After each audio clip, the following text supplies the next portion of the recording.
We start with a point.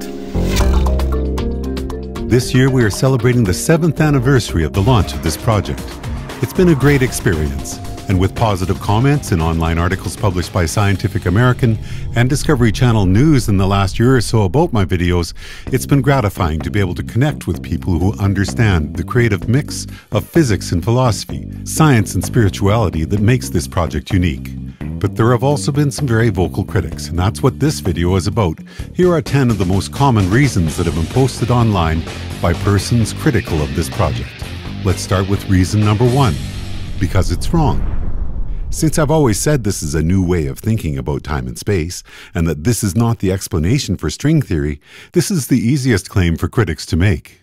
But what does it mean to say something put forth not as a scientific theory, but as a creative way to visualize the 10 spatial or space-like dimensions theorists have told us our reality is derived from, is wrong? If I show you an image of a bowling ball on a rubber sheet and say, this is a way of thinking about gravity, would your response be, there are no bowling balls and rubber sheets in space, so that visualization is worthless? Sometimes a picture conveys an idea quite well without requiring people to understand the calculations that make the idea correct. And if I draw you some pictures that give you a way of visualizing 10 spatial dimensions, each one orthogonal to the next, then I've introduced you to an idea you might want to learn more about. Isn't that a good thing?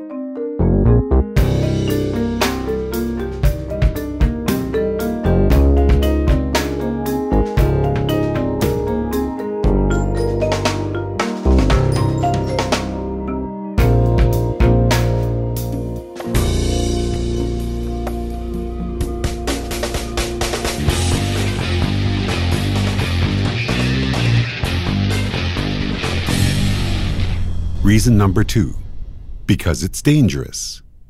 Henry of the popular YouTube channel Minute Physics has recently been a very vocal critic of my project. Here's a link to his video, Common Physics Misconceptions, in which he asks this question about simplified ideas that are often taught as a way of introducing more complex concepts to students. Is that an excuse to mislead our children about the true nature of things? No, Henry says, and yet teachers the world over have always used this technique. Why? Because this is how knowledge is conveyed. You start with something simple and basic, then once those concepts are understood, you build idea upon idea until you arrive at university-level classes and beyond. In many cases, teaching university-level concepts to young children is simply not a viable option. Since my original video was published online in June 2006, there are people who first watched my original video a number of years ago who are now entering university. Almost every day I get messages from people saying things like this: "Thank you, Rob Bryanton, for opening my eyes to the universe. You are the reason I'm now pursuing a degree in one of the sciences." Did I somehow destroy these people's minds, make them unable to learn? Or did I wake them up and get them interested in the concepts that Minute Physics talks about regularly in his videos, most of which I find to be excellent?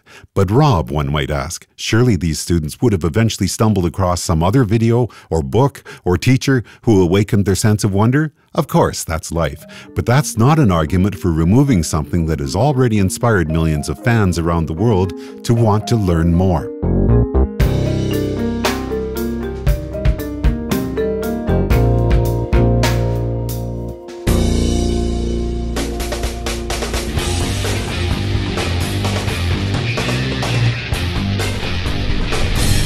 Reason number 3, because Rob Bryanton is only making videos to get rich and sell his book. Imagining the 10th Dimension has always been about the discussion of a set of ideas that I first became fascinated with over 30 years ago. But these videos are at best my hobby. Is it a bad thing that I make any money at all from something I'm passionate about? Some critics say yes, that's a bad thing. To make it perfectly clear that I'm not doing this to get rich, in July 2009 I posted a non-copy protected PDF of my book to BitTorrent, and that book continues to be shared on numerous torrent sites in distribution numbers that I find hard to fathom. But since my goal has always been just to get people talking about these ideas, I'm thrilled to see people all over the world downloading and reading my book. Meanwhile, since Minute Physics, as he now rapidly approaches 100 million views on his year-and-a-half-old channel, is obviously making substantial money from his click-through ads, his sponsors, his t-shirt sales, and whatever other merchandising plans he has in the works, I'm sure he's a very happy camper. So do I think it's a bad thing that Henry is making stacks of cash from his videos? Of course not. I'm a fan and I've told him so. And what's wrong with someone making money from a project that they care about?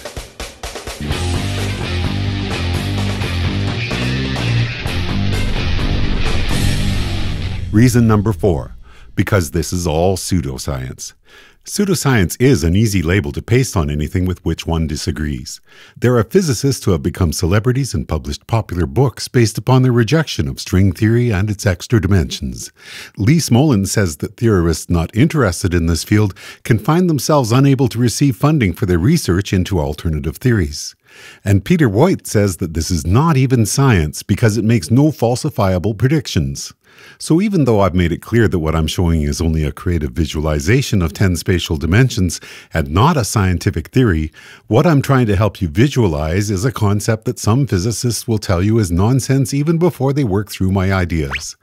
Likewise, my willingness to explore the existence of free will automatically makes me wrong in the eyes of those who've been taught to believe we're all helpless automatons, acting out predetermined chains of events set in motion from the beginning of the universe.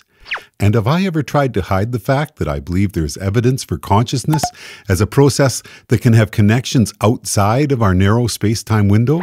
Of course not. And anyone who has read my book or watched any number of the 400 videos I've posted so far to YouTube will know that. And while these all may not be mainstream ideas, there are certainly scientists out there doing research into these same questions.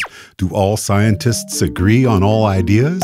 Of course not, but exploring new ideas is what science is all about.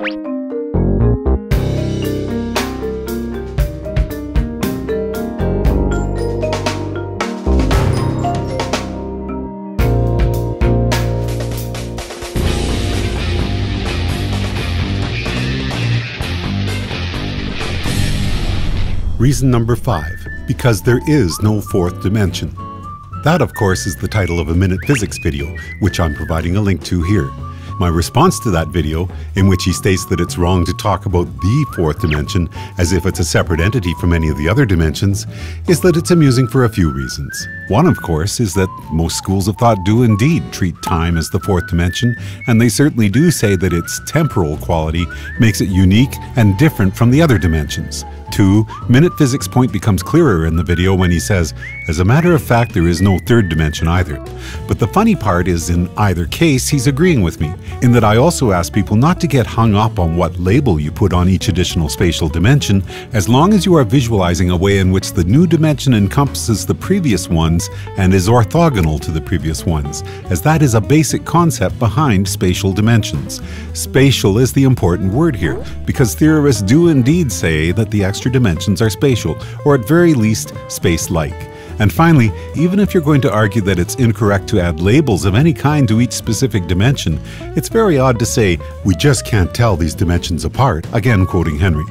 If you are comparing the 2D world of the creatures from the book both Henry and I recommend, Edwin Abbott's Flatland, with a 3D world, there is definitely some new quality that gets added with each new spatial dimension, something that was inaccessible from the realm of the previous one. So whether you call the additional degree of freedom added by the fourth dimension anakhata, duration, time, anti-time, or some other words you want to make up, you are still acknowledging that there was something you couldn't get to until you added this new spatial dimension.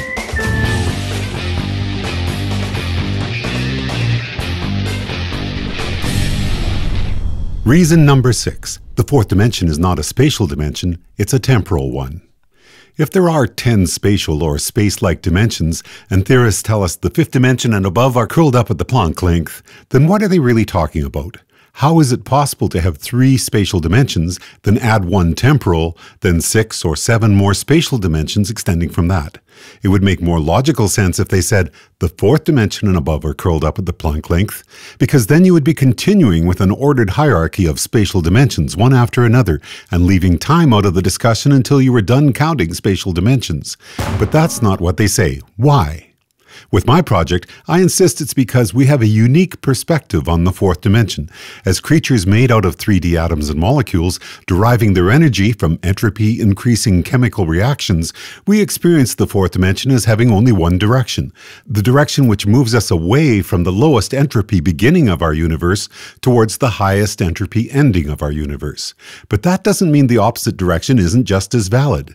With my project, I explain that if the 10 dimensions are spatial or space-like, then the first 3 are spatial, the fourth is a spatial dimension constructed from 2 opposing directions but which you and I experience in a unique unidirectional way, and the 5th dimension and beyond are spatial. Counting 3 apples, 1 orange, and 6 apples, and then saying, I have 10 apples, would make no sense. Likewise, the fourth dimension is not just time, it's an unfolded structure often referred to as space-time. General relativity shows us how space-time can be bent and stretched, folded or warped with a wormhole or a black hole. It includes the dimensions below and adds 2 new opposing directions, just as you would see when you added any other additional spatial dimension. And that's how the point-line-plane postulate is used in these discussions. This is why I say it makes sense to include the fourth dimension in our counting of the spatial dimensions. But saying there is only one label you can put on the fourth dimension, or any dimension, is what both Henry and I discourage.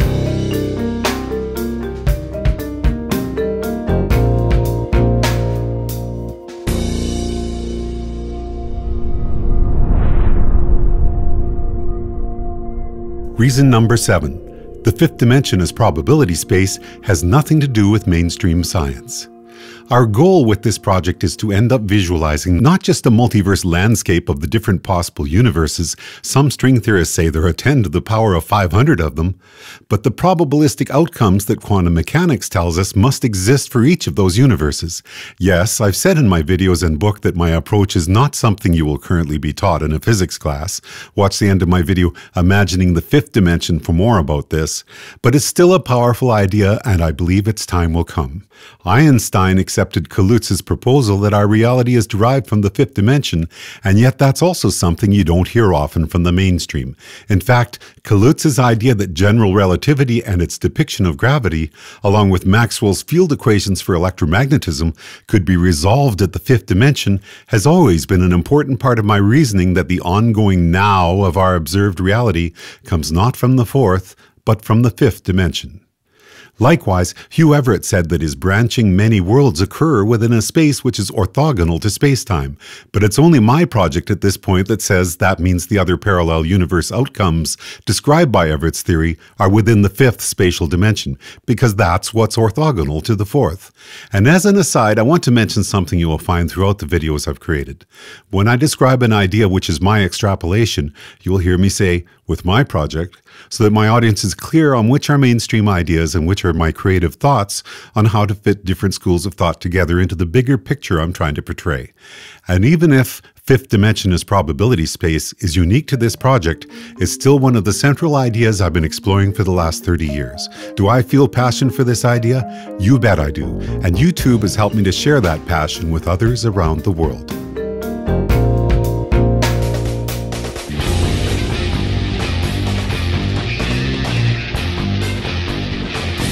Reason number 8. These 10 dimensions have nothing to do with the 10 dimensions of string theory. Really? Certainly I've said from the outset this is not the explanation for string theory, but that doesn't mean there aren't lots of interesting connections. If my visualization gives you a way to hold important scientific ideas in your mind, in what way is it correct to say that it's all wrong? It's a visualization, and that's the point of any visualization, to help you remember something complex by using a simplified image. String theory's goal is to reconcile quantum mechanics and general relativity. String theory does that in 9 spatial dimensions plus something we call time, which is not a spatial dimension, while M-theory achieves the same goal using 10 spatial dimensions plus time. By the time we get to this 10th dimension, we're not thinking of it in isolation. We're still also trying to think of the way that it includes all 10 dimensions within a logical structure that unfolds the other concepts that relate to these theories. So what else are we trying to include as we visualize these 10 dimensions? If string theory's goal is to include quantum mechanics, then it makes sense to include Hugh Everett III's many worlds interpretation of quantum mechanics. This means that critics who say the branching timelines representing the different possible outcomes for our unique universe shouldn't be included in my visualization because they're not part of string theory's 10 spatial dimensions are wrong. Likewise, if string theory predicts that there are a great many other universes that are created from constants that are different from the universe we find ourselves to be in, we need to have visualized that landscape of other completely separate universes by the time we've imagined these 10 dimensions. Finally, as I've often mentioned, the logic I use in my visualization is closely related to what's known as the point-line plane postulate, which is the accepted methodology for imagining any number of spatial dimensions. This can also easily be tied to something called the garden hose analogy, which you might hear some theoretical physicists use as they try to help people visualize extra dimensions.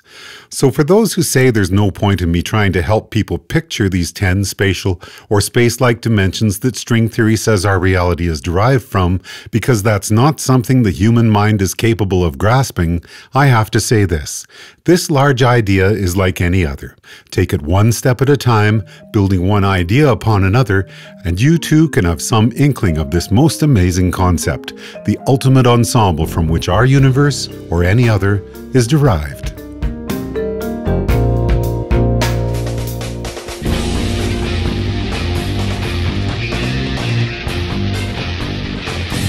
Reason number 9, because it's confusing. At the core of this project is a simple set of repeating logical steps. This time, let's try to imagine these 10 spatial dimensions again using a slightly different approach. Start with a point, 0 dimensions. Many points make a line, 1 dimension. Do any one of these 1D lines pass through every possible point? No. Other lines can be used to create a plane in 2 dimensions. From the second dimension, the third dimension is what you would jump through to instantaneously move from one position to another, or to move to a completely different 2-dimensional plane. Many planes make a space, 3 dimensions. Many frames of space make a world line, or some call this a Minkowski space, 4 dimensions. Do any one of these 4D world lines pass through every possible 3D frame? No. Other world lines can be used to create a probability plane in 5 dimensions. But for you and I, as creatures made out of 3D atoms and molecules, our 4D world line is constructed from 3D frames that are each 1 Planck unit apart, making the 5th dimension appear curled up at the Planck length from our perspective. But let's keep going. From the 5th dimension, the 6th dimension is what you would jump through to instantaneously move from one position to another, or to move to a completely different 5-dimensional plane. Many probability planes make a phase space representing all possible outcomes for a unique universe such as ours, 6 dimensions. Many different phase spaces representing different unique universes make a line in 7 dimensions. Do any one of these 7D lines pass through every possible 6D universe? No. Other lines can be used to create a phase plane of physical universes in 8 dimensions. From the 8th dimension, the 9th dimension is what you would jump through to instantaneously move from one position to another, or to jump to a completely different 8-dimensional phase plane. Many phase planes make an information space, 9 dimensions. By now, we are beyond the physical, dealing only with information patterns that describe general tendencies towards one kind of existence over another, or patterns that can't even be expressed as physical universes at all. And finally, perceiving of this 9D construct as a single ultimate ensemble takes our visualization to the 10th dimension, a single, timeless, everything in 10 dimensions.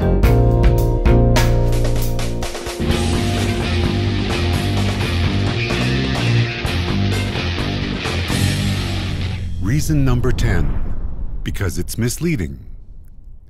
In his video, The True Science of Parallel Universes, Henry of Minute Physics says this: everyone loves the idea of parallel universes, but is there really a place in science for such wistful speculation?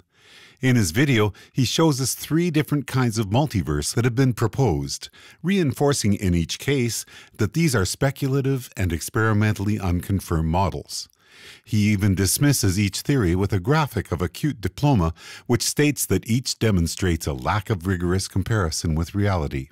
He concludes his video with these words: "As always, we must remember that physics is science, not philosophy, and in our attempts to explain the universe that we observe, we have to make claims that can, in principle, be tested, and then test them."